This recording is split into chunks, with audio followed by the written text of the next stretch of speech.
Hello students, welcome to our channel e-learning group GSS Jaroda. Today I am going to teach you the 5th chapter of class 11th. The book name is Hornbill. The name of the lesson is The Ailing Planet, The Green Moment's Role. This is the name of the chapter which is going to be taught today by me and written by Nani Palkhiwala. I hope you all are taking interest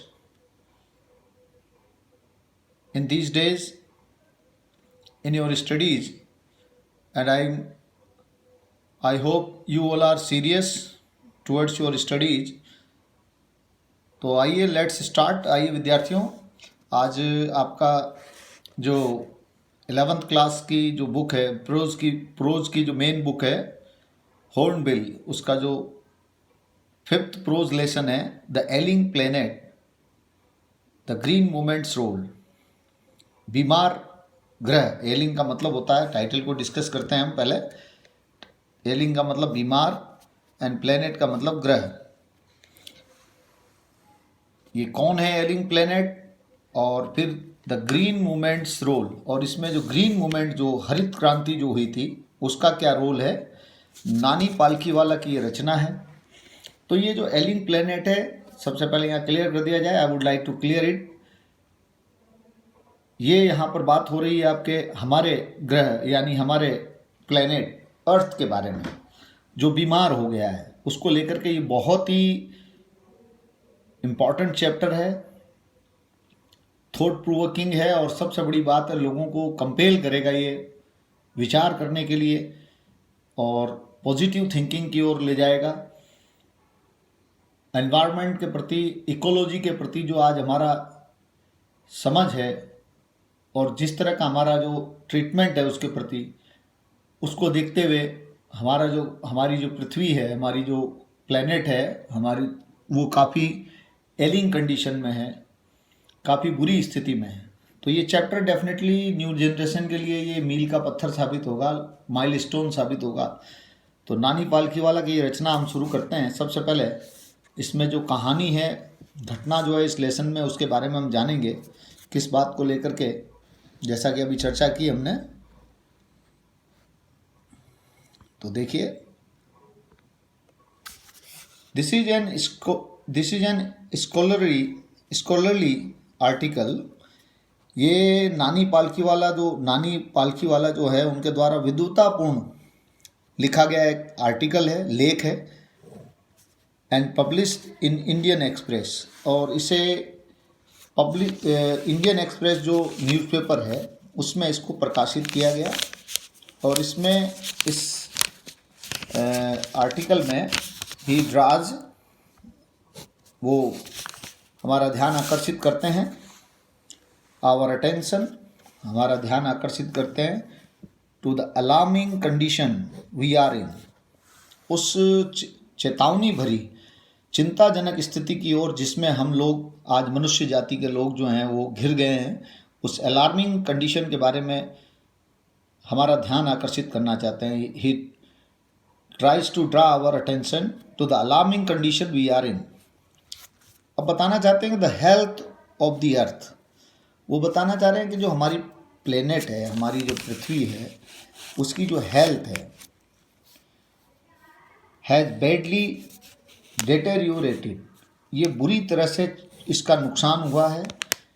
धरती के स्वास्थ्य जो है बुरी तरह से उसको गिरा है। वो डेटेरियोरेट का मतलब क्षय होना, उसमें गिरावट आई है। एंड इफ़ वी डोंट, और साथ में उन्होंने एक चेतावनी भी दी है, अलार्म किया है हमको कि and if we don't want to pass an impoverished planet, अगर हम चाहते हैं कि हम हमारी आने वाली आवर फ्यूचर जनरेशन्स के लिए एक लूटी पिटी, एक घटिया, इम्पोवरिश्ड का मतलब बहुत ही घटिया धरती अगर उनको नहीं सौंपना चाहते हैं, तो ऐसे में द इनडिस्क्रिमिनेट, तो ऐसे में हमें क्या करना चाहिए उसका सुझाव देते हुए बता रहे हैं कि अगर हम चाहते हैं कि हमारी जो न्यू जनरेशन है, आने वाली जो फ्यूचर जनरेशन है, उसको हम एक घटिया घिसी पिटी अर्थात इम्पोवरिश्ड प्लेनेट अगर नहीं देना चाहते हैं तो हमें क्या करना होगा? द इनडिस्क्रिमिनेट एक्सप्लॉयटेशन, सबसे महत्वपूर्ण बात यहाँ पर आ रही है। जो डिस्क्रिमिनेट कहने का मतलब यहाँ पर अविवेकपूर्ण तरीके से, विदाउट एनी थॉट, अंधाधुंध। इनडिस्क्रिमिनेट का मतलब होता है अंधाधुंध जो एक्सप्लॉयटेशन हो रहा है, एक कहने का मतलब गलत तरीके से इस्तेमाल जो किया जा रहा है संसाधनों का। एक्सप्लॉयटेशन का मतलब होता है शोषण जो किया जा रहा है या दोहन किया जा रहा है, वो भी अविवेकपूर्ण तरीके से। Indiscriminate exploitation of the earth resources should be stopped immediately. तो हमें पृथ्वी के जो संसाधन हैं उसके इनडिस्क्रिमिनेट एक्सप्लॉयटेशन को, उसके अविवेकपूर्ण विदाउट एनी थॉट, जो बिना सोचे समझे जो इसका दोहन किया जा रहा है, उसको जितना जल्दी हो सकता है तुरंत क्या किया जाना चाहिए? रोक दिया जाना चाहिए। ये सलाह के रूप में उन्होंने ये बताया है। अगर हम अपनी फ्यूचर जनरेशन को इम्पोवरिश्ड प्लेनेट देने से रोकना चाहते हैं तो ये बहुत महत्वपूर्ण बात आई यहाँ पर। तो मुख्य बात ये है कि यहाँ पर जगाया है उन्होंने, हमें अवेक किया है कि हमें समय रहते टाइम पे ही, राइट इन टाइम, ये स्टेप उठा लेना चाहिए। जो अर्थ रिसोर्सेज है उसे, उसका जो इनडिस्क्रिमिनेट एक्सप्लॉयटेशन है उसको रोका जाना चाहिए। इसके अलावा उन्होंने बताया द इरप्टिंग पॉपुलेशन, यानी बढ़ती हुई विस्फोटक, इरप्टिंग मीन्स विस्फोटक जो पॉपुलेशन है, और उसको भी क्या किया जाना चाहिए? Must be brought under control, उससे भी क्या किया जाना चाहिए? नियंत्रित किया जाना चाहिए। ये भी एक बहुत महत्वपूर्ण बात है। फ्यूचर जनरेशन को अगर हम एक अच्छा भविष्य देना चाहते हैं, एक अच्छी धरती देना चाहते हैं, प्लेनेट देना चाहते हैं, तो हमें अपनी जो बढ़ती जनसंख्या है, विस्फोटक जनसंख्या जो है, उसे अवश्य ही हमें कंट्रोल में लाना होगा, अंडर कंट्रोल लाना होगा। हाउएवर अ बिग रेस्पाइट, वहीं एक राहत की बात है हमारे लिए। राहत की बात यह है कि रेस्पाइट मीन्स राहत की बात यह है, is there in the form of a holistic shift in our views to the world, कि आजकल जो मनुष्य जो है उसकी विचार में, उसके दृष्टिकोण में, विश्व के प्रति जो उसका दृष्टिकोण था उसमें एक होलिस्टिक शिफ्ट आया है। होलिस्टिक का मतलब एक स्वस्थ, सकारात्मक, शिफ्ट का मतलब बदलाव आया है in our views to the world, दुनिया के प्रति हमारी जो सोच है जो पहले थी उसमें अब सकारात्मक बदलाव आया है। अब हम पूरे दुनिया का परवाह करने लगे हैं, पूरे वर्ल्ड की दुनिया परवाह करते हैं हम, उस प्रत्येक जीव जंतु की हमें परवाह है। वहीं जहां हम केवल अपने ही बात, सेल्फ मोटिवेटेड थे, खाली खुद के बारे में सोचते थे, अपने ही परवाह करने वाले लोग थे। लेकिन अब इन दिनों एक अच्छी बात यह है, इस नेगेटिव कंडीशन में, एक बैड कंडीशन में, एक राहत की बात हम लोगों के लिए सिर्फ यही है कि हमारे विचारों में वर्ल्ड के प्रति, पृथ्वी के प्रति, हमारे प्लेनेट के प्रति जो है हमारा जो है विचार जो है वो होलिस्टिक हो गया है, स्वस्थ विचार आया हो रहा है, परिवर्तन आया है और पॉजिटिविटी की ओर जा रहे हैं। तो ये एक अच्छी बात है। नाउ अब ये हो रहा है, नाउ मैन इज अवेकिंग, आजकल मनुष्य जाग रहा है to the need to save our planet, हमारी पृथ्वी को बचाए जाने की जो आवश्यकता है उस नीड के प्रति वो जागरूक हो रहा है। एंड रीस्टोर, और इसके अलावा द इकोलॉजिकल बैलेंस को रीस्टोर करने के लिए प्रति जो जागरूकता है उसकी ओर भी जागरूक हो रहा है, उसकी जो आवश्यकता है उस पर भी जागरूक हो रहा है। The earth has lost so fast, यानी पृथ्वी पर जो ये इकोलॉजिकल बैलेंस जो था, जो बहुत ही तेज़ी से पृथ्वी ने खो दिया था, उस इकोलॉजिकल बैलेंस को रीस्टोर करने की जो नीड है और इसके अलावा उसे हमारी पृथ्वी को बचाने की जो नीड है, इन दोनों के प्रति वो इन दिनों अवेकिंग हो रहा है, जाग रहा है। तो ये एक होलिस्टिक जो कहने का मतलब शिफ्ट आया है, चेंज जो आया है, उससे आशा जागी है। और डेफिनेटली ये चैप्टर जो है न्यू जनरेशन के लिए, आप जैसे स्टूडेंट्स के लिए जो कि पॉलिसी मेकर हैं अपने देश के, अपने समाज के, तो उनके लिए डेफिनेटली ये चैप्टर एक मील का पत्थर साबित होने वाला है। तो आइए, ये अभी हमने जाना इसमें जो कहानी है इस लेसन में उसको जाना। अब हम समरी ऑफ द लेसन की चर्चा करते हैं। इस पार्ट की जो समरी है उसको हम थोड़ा सा देखते हैं। Summary of the lesson, summary of the lesson. तो वैसे मुख्य बात तो हमने जान ली। तो कुल मिला के in this lesson the author नानी पालकीवाला एक्सप्रेसेस हिज कंसर्न। इस पार्ट में नानी पालकीवाला जो है अपनी चिंता जो है उसको व्यक्त करते हैं, एक्सप्रेस करते हैं about the deterioration of our environment. हमारे एनवायरनमेंट, हमारे पर्यावरण का जो क्षय हो रहा है, पर्यावरण में जो गिरावट आ रही है, उसके प्रति उन्होंने अपनी चिंता जो है इस पाठ के माध्यम से व्यक्त की है। दी अर्थ, वो बताना चाहते हैं, बहुत इंपॉर्टेंट बात आ रही है, the earth is like a patient in declining health. वो बताना चाह रहे हैं कि जो हमारी अर्थ है वो आजकल एक पेशेंट की तरह है, और वो पेशेंट जो कि डिक्लाइनिंग हेल्थ में है, अर्थात जिसकी स्वास्थ्य जो है दिनों दिन गिरता जा रहा है। तो यहाँ पर उन्होंने कंपैरिजन किया है, सिमिली का प्रयोग भी हुआ है प्रोज में, लाइक का प्रयोग है और समानता बताई जा रही है, किसी एक नाउन की किसी दूसरी नाउन के साथ समानता बता के कंपैरिजन किया जा रहा है। तो वो बताना चाह रहे हैं कि the earth is like a patient in declining health in these days. वो बताना चाह रहे हैं कि आजकल हमारी पृथ्वी जो है वो एक बीमार व्यक्ति की तरह है, और वो भी वो पेशेंट, वो बीमार व्यक्ति जिसका स्वास्थ्य लगातार गिर रहा है।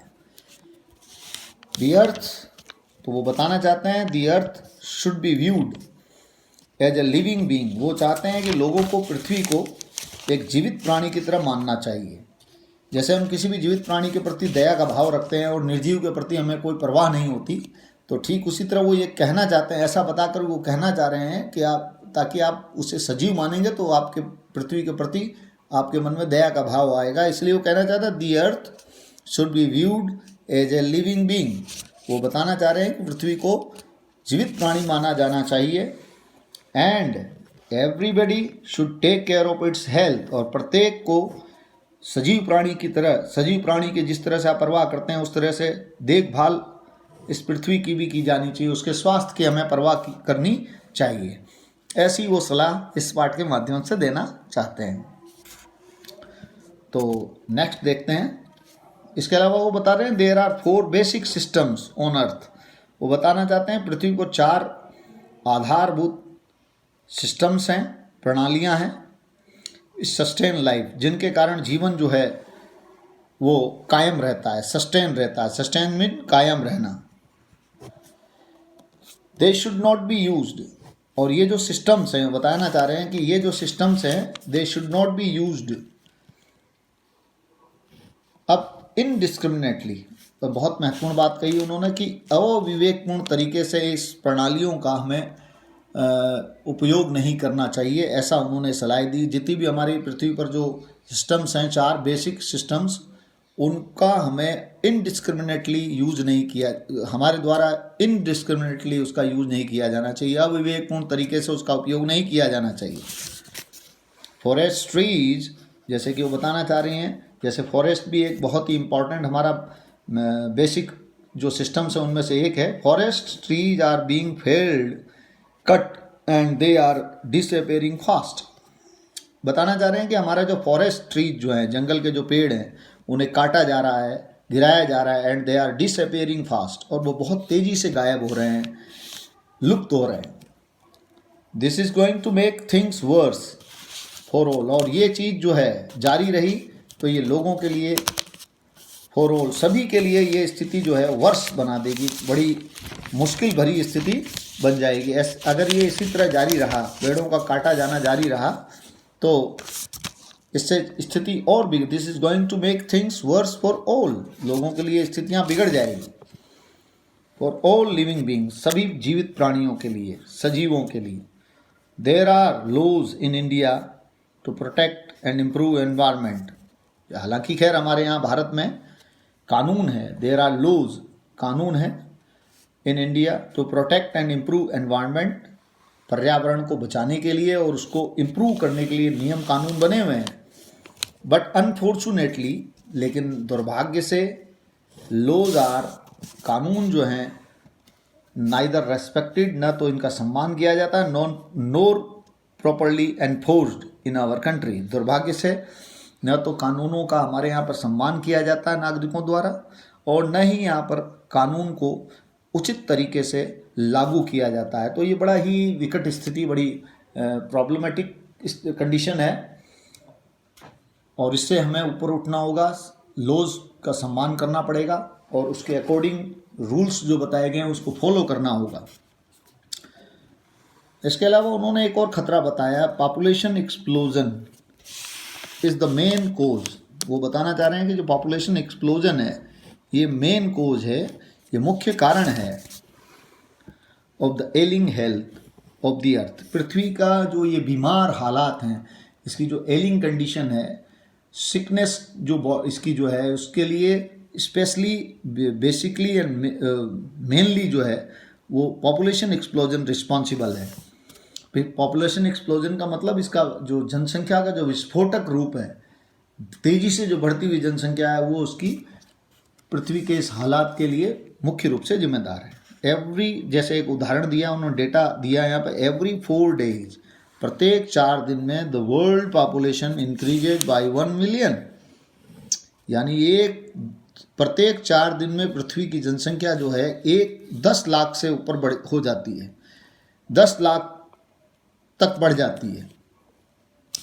इट इज़, अब ऐसी स्थिति में जो अभी हालात बताए गए हैं, ऐसे में it is up to all, ऐसी स्थिति में ये सब अब हम पर डिपेंड करता है टू डिसाइड, ये निश्चय करना, whether we want to perpetuate poverty, कि हम इस गरीबी की स्थिति को बनाए रखें, परपेचुएट रखें, कायम रखें, और गेट रीड ऑफ इट, और या फिर इससे मुक्ति पाएँ। गेट रीड ऑफ का मतलब होता है मुक्ति पाना, परपेचुएट का मतलब लगातार जारी रखना। अब ये डिपेंड करता है हमारे ऊपर, हम सभी पर डिपेंड करता है कि हम इसे किस तरह से देखते हैं। अगर हम चाहते हैं कि ये गरीबी की स्थिति बनी रहे, या हम इससे मुक्ति पाएँ बाय कंट्रोलिंग पॉपुलेशन एक्सप्लोजन, इस जनसंख्या के विस्फोटक स्थिति को नियंत्रित करके, ये दोनों ही चीज़ें हमारे ऊपर निर्भर करती है। हम इस गरीबी को लगातार बढ़ाए रखना चाहते हैं, कायम रखना चाहते हैं, या फिर इस पर नियंत्रण करना चाहते हैं, इसको रोकना चाहते हैं, इससे मुक्ति पाना चाहते हैं पॉपुलेशन एक्सप्लोजन पर नियंत्रण करके। ये सब टोटल डिपेंड करता है हमारे ऊपर। तो मुख्य रूप से बात यहाँ निकल कर आती है कि जब तक ह्यूमन बींग्स अपनी इस रिस्पॉन्सिबिलिटी को नहीं समझेगा, तब तक हालात में कोई सुधार आने वाले नहीं है। तो बहुत इंपॉर्टेंट बात यहाँ पर कही पालकीवाला जी ने। तो ऐसे में we need to keep our earth in good health. ऐसे में आवश्यकता है कि हम हमारी पृथ्वी को अच्छी हालात में रखें for the sake of our children.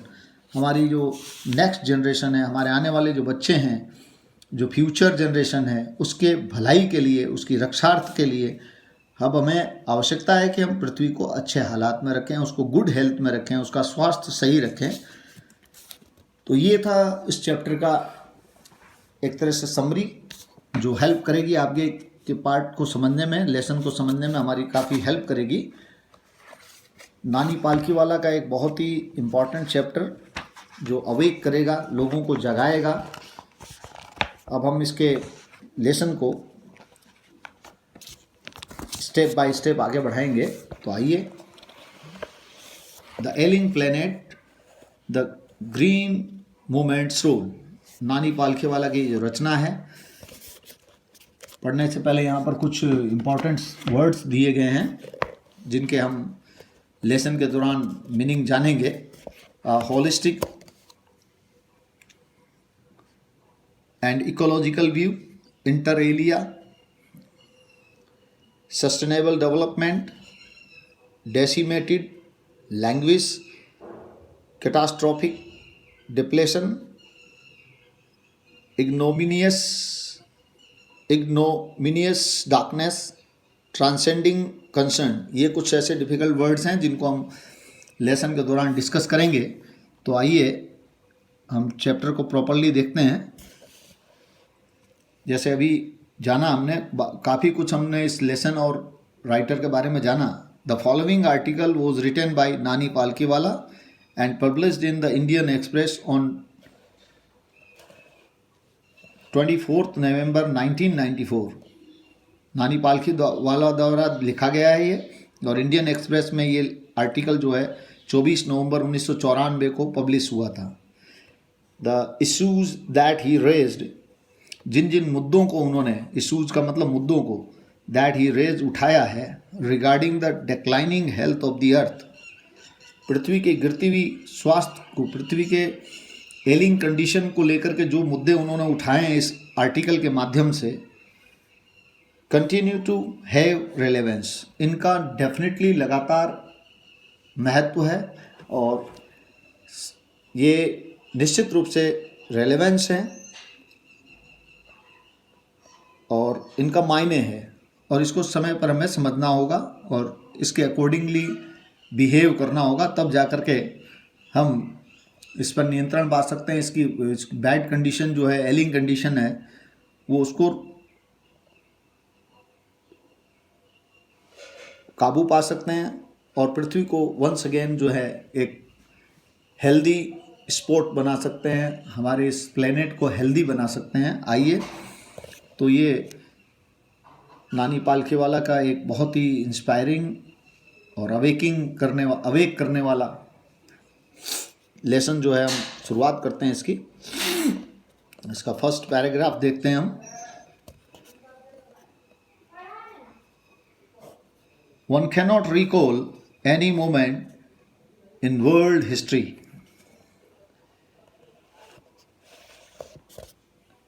कोई भी व्यक्ति जो है वो याद नहीं कर सकता, यानी उसको याद नहीं होगा, कोई भी व्यक्ति जो है वो याद नहीं कर पाता इन द वर्ल्ड हिस्ट्री, विश्व इतिहास में, world history which has, one can not recall any moment, अर्थात कोई भी ऐसा मोमेंट जो है वो लोगों को याद नहीं होगा इन द वर्ल्ड हिस्ट्री, विश्व इतिहास में, which has gripped the imagination of the entire human race so completely and so rapidly as the green movement which started nearly 25 years ago। यानी राइटर ये कहना चाह रहा है कि कोई भी बंदा ऐसा नहीं है जो याद कर सकता हो या उसे याद हो विश्व इतिहास में किसी ऐसे मोमेंट के बारे में जिसने पूरी दुनिया को, पूरी ह्यूमन रेस को, मानव जाति को ग्रिप्ड कर लिया, अपने वश में कर लिया हो, उसकी सोच को, अपनी उसकी कल्पना को अपने वश में कर लिया हो, संपूर्ण मानव जाति की, इतना ज़्यादा और इतना तेज़ी से जितना कि ग्रीन मूवमेंट ने किया, जो कि आज से लगभग 25 साल पहले, लेकिन अभी इसकी स्थिति जो है लगभग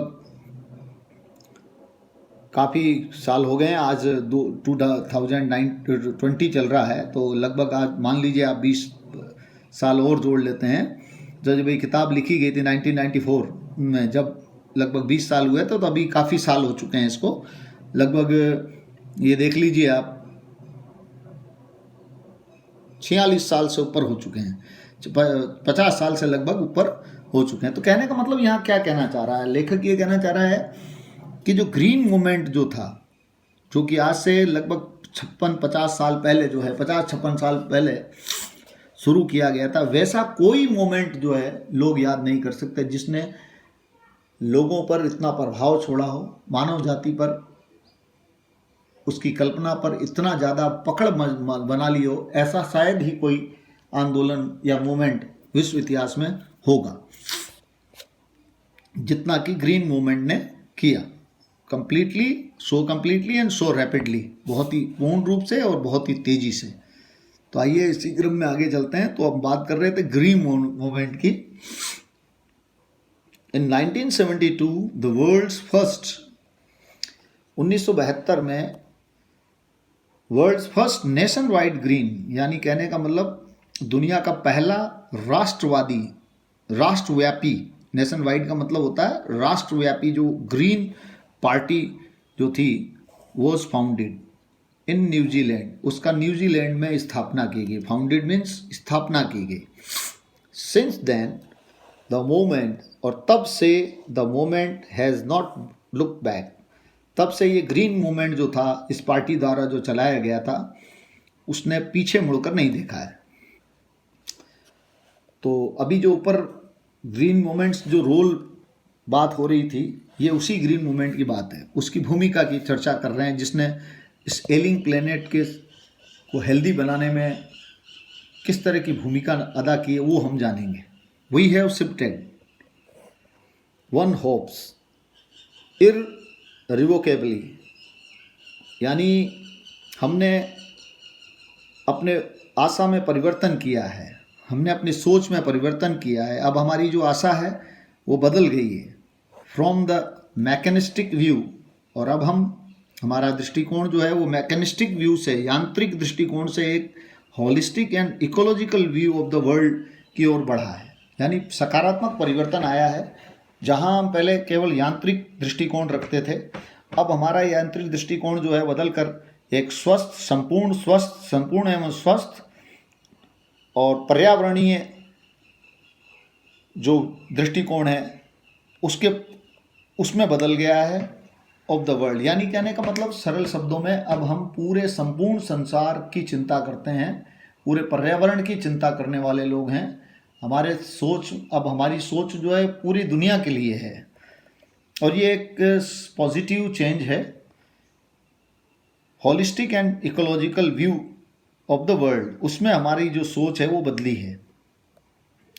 and it is a shift in human perception, ये एक प्रकार का जो बदलाव आया है ह्यूमन परसेप्शन में, समझ में। एज रिवोल्यूशनरी, ये उसी तरह से क्रांतिकारी है। यानी इट इज़ ए शिफ्ट, ये एक प्रकार का जो परिवर्तन है इन ह्यूमन परसेप्शन, मानव की समझ में। पृथ्वी को लेकर के, विश्व को लेकर के जो मानव की समझ थी आज तक, उसमें जो ये परिवर्तन आया है ये उतना ही क्रांतिकारी है। रिवोल्यूशनरी का मतलब होता है क्रांतिकारी, एज दैट, ठीक वैसा ही क्रांतिकारी है, ठीक वैसा उसी तरह से क्रांतिकारी है जिस तरह से introduced by Copernicus, who tote,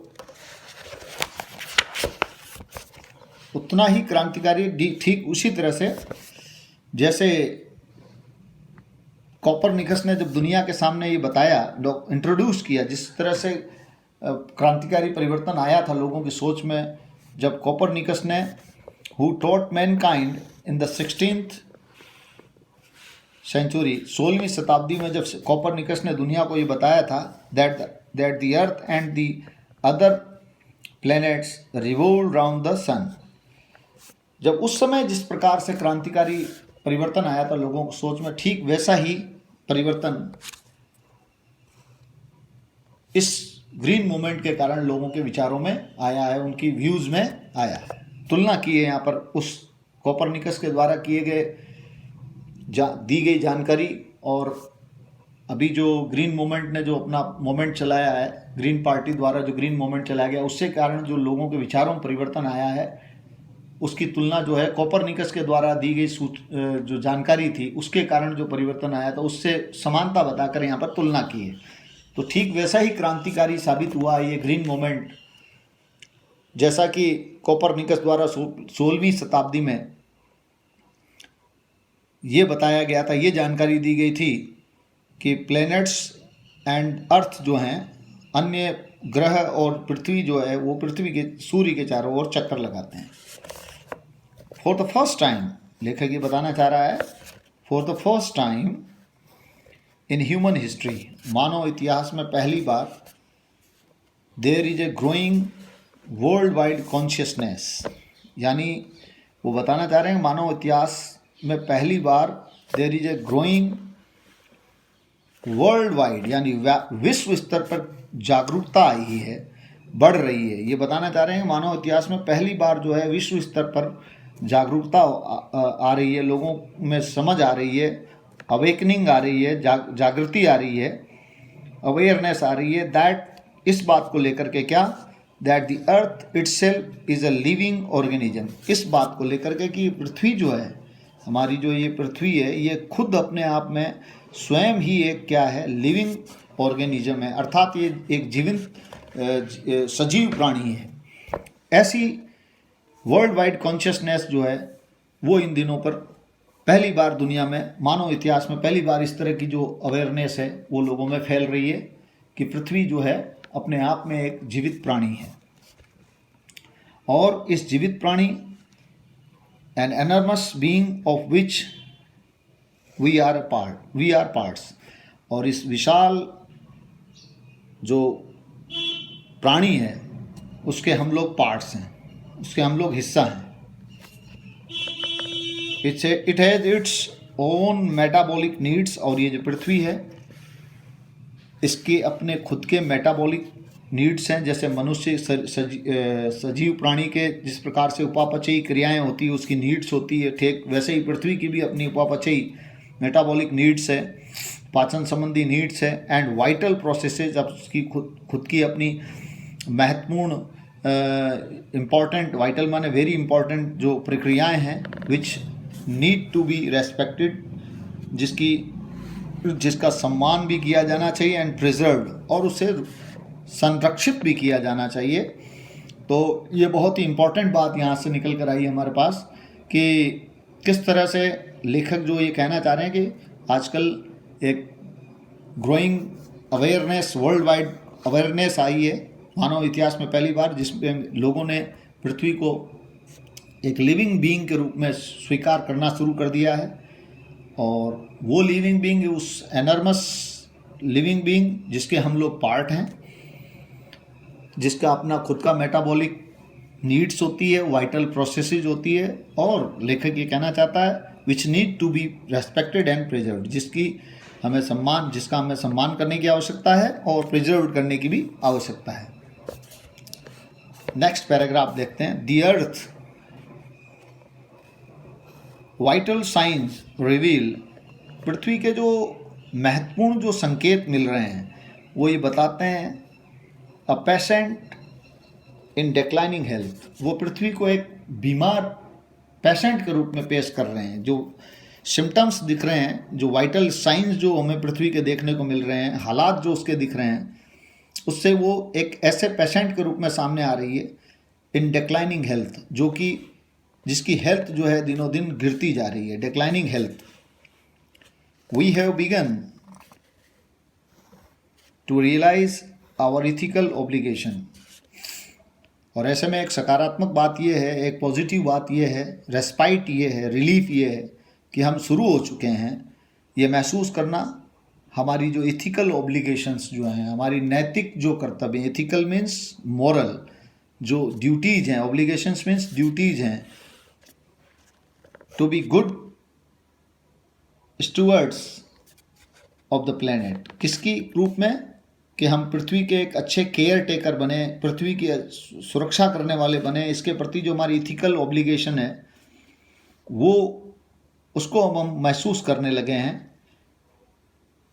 and responsible trustees of the legacy to future generation, यानी जो इसके अलावा देखिए, सबसे पहले तो एक बात, सबसे बढ़िया बात यह है कि हम ये महसूस करने लगे हैं कि हमारी जो मोरल ऑब्लिगेशन है, नैतिक जिम्मेदारी जो है कि हम पृथ्वी के एक अच्छे केयर टेकर बने, स्टूवर्ड्स बने उस प्लेनेट के, और रिस्पॉन्सिबल ट्रस्टीज बने, जो आने वाली जनरेशन जो है उस विरासत के लिए हम एक रिस्पॉन्सिबल ट्रस्टीज बने, न्यासी बने, देखभाल करने वाले बने, उस संपत्ति की जो हमारी पृथ्वी की संपत्ति है उसके एक जिम्मेदार ट्रस्टी बने, टू फ्यूचर जनरेशन, जो कि हमारे आने वाली जनरेशन की विरासत बनेगी, उसके रिस्पॉन्सिबल ट्रस्टीज बनने के लिए। और इसके अलावा पृथ्वी के गुड केयर टेकर बनने की जो हमारी मॉरल ऑब्लिगेशंस है, इन बातों को हमने इन दिनों में महसूस किया है और हम इसे महसूस करने लगे हैं। ये एक अच्छे संकेत हैं। तो समझ में आ गई आपको यहाँ तक? यहाँ आशा करता हूँ कि आपने यहाँ तक जाना होगा और काफ़ी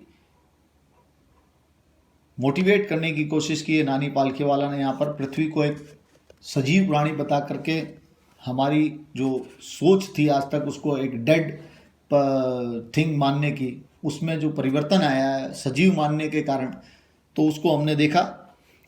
अब नेक्स्ट पैराग्राफ देखें, the concept of sustainable development. Sustainable development means सतत विकास, यानी वो विकास जो केवल एक पीढ़ी तक ही निश्चित न हो या एक पीढ़ी तक ही न हो, आगे से आगे चलता रहे, पीढ़ी दर पीढ़ी बढ़ता रहे, that is called sustainable development. The concept का मतलब अवधारणा। सस्टेनेबल डेवलपमेंट की जो धारणा है वॉज पॉपुलराइज्ड, ये लोकप्रिय हुई थी इन 1987 by the world commission on environment and development.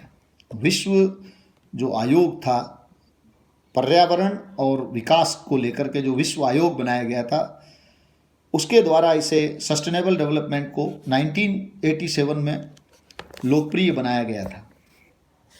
और सस्टेनेबल डेवलपमेंट क्या होता है अभी समझ में आ गया होगा आपको। सतत विकास यानी एक पीढ़ी से लेकर दूसरी पीढ़ी, तीसरी पीढ़ी, यानी लगातार पीढ़ी दर पीढ़ी जो विकास बना रहे उसको हम सस्टेनेबल डेवलपमेंट कहते हैं। और इसी के लिए हमें प्रयास करना चाहिए। जबकि कई जनरेशन्स ये सोचती रही है कि केवल अपना विकास करें, आने वाले जनरेशन का हम ध्यान नहीं रखें, तो ये सस्टेनेबल डेवलपमेंट की अवहेलना होगी और उसके विरुद्ध होगा। इन इट्स रिपोर्ट, और इस आयोग ने अपनी रिपोर्ट में बताया, इट डिफाइंड द आइडिया, इस सस्टेनेबल डेवलपमेंट का जो आइडिया उसको एक ऐसे डेवलपमेंट के रूप में उन्होंने बताया है, डिफाइन किया है यानी परिभाषित किया है, that meets the needs of the present, जो कि वर्तमान जो जनरेशन है उसकी आवश्यकताओं को तो पूरा करती ही करती है, without compromising the ability of future generation to meet their needs. और वो भी किसका क्या ध्यान रखते हुए कि वर्तमान जनरेशन को जो आवश्यकताएं पूर्ति की जाए, उसका आने वाली जो जनरेशन है उसकी क्षमताओं पर कोई बैड इफेक्ट ना पड़े, कोई बुरा प्रभाव ना पड़े, उनकी जो अपनी आवश्यकताओं को पूरी करने की जो क्षमताएं हैं उस पर बुरा प्रभाव पड़े बिना, उससे समझौता न करते हुए अगर वर्तमान आवश्यकताओं को पूरा किया जाए, ऐसा विकास, इसको हम सतत विकास कहते हैं। I without stripping the natural world of resource, यानी उदाहरण के आई का मतलब यहाँ पर है उदाहरण। आइटम एग्जाम्पली, इसकी फुल फॉर्म होती है आई फॉर आइटम और ई फॉर एग्जाम्पली। उदाहरण के तौर पर without stripping the natural world of resources future generation would need, यानी कहने का मतलब सतत विकास का तात्पर्य यह है कि जो फ्यूचर जनरेशन को जिस नेचुरल वर्ल्ड ऑफ रिसोर्स की, यानी प्राकृतिक विश्व की जो संसाधन है, उस प्राकृतिक संसाधनों की जो उनको आवश्यकता होगी उसको दोहन न करते हुए, उसका नुकसान न करते हुए, उसको बचाते हुए जो विकास किया जाए, that is called sustainable development. यानी वो विकास जो खुद के लिए भी हो और आने वाले लोगों के लिए भी बरकरार रहे, ऐसे विकास को हम सस्टेनेबल डेवलपमेंट कहते हैं। तो ये एक बहुत ही महत्वपूर्ण जानकारी हमने यहाँ पर ली इस पैराग्राफ के माध्यम से, और ज़रूरत है इसी तरह के सस्टेनेबल डेवलपमेंट की। That's all for the day. I hope you have learned it heartily, आपने इसको अच्छे से समझा होगा, आशा करता हूँ, और होप करता हूँ कि इसको वीडियो को आप देखने के बाद और इसके जो कंसेप्ट्स हैं आपके क्लियर होंगे। इसको सीरियसली लें और अपनी स्टडीज़ को जारी रखें। थोड़ी सी अपनी स्टडीज़ के प्रति आप थोड़ा सीरियस हो जाएं, क्योंकि हमारा काफ़ी समय वैसे ही निकल चुका है। तो ऐसे में डेफिनेटली आप लोगों के लिए ये ज़रूरी हो गया है कि आप अब अपने पढ़ाई की चिंता करें। Thank you for listening and watching me. Okay.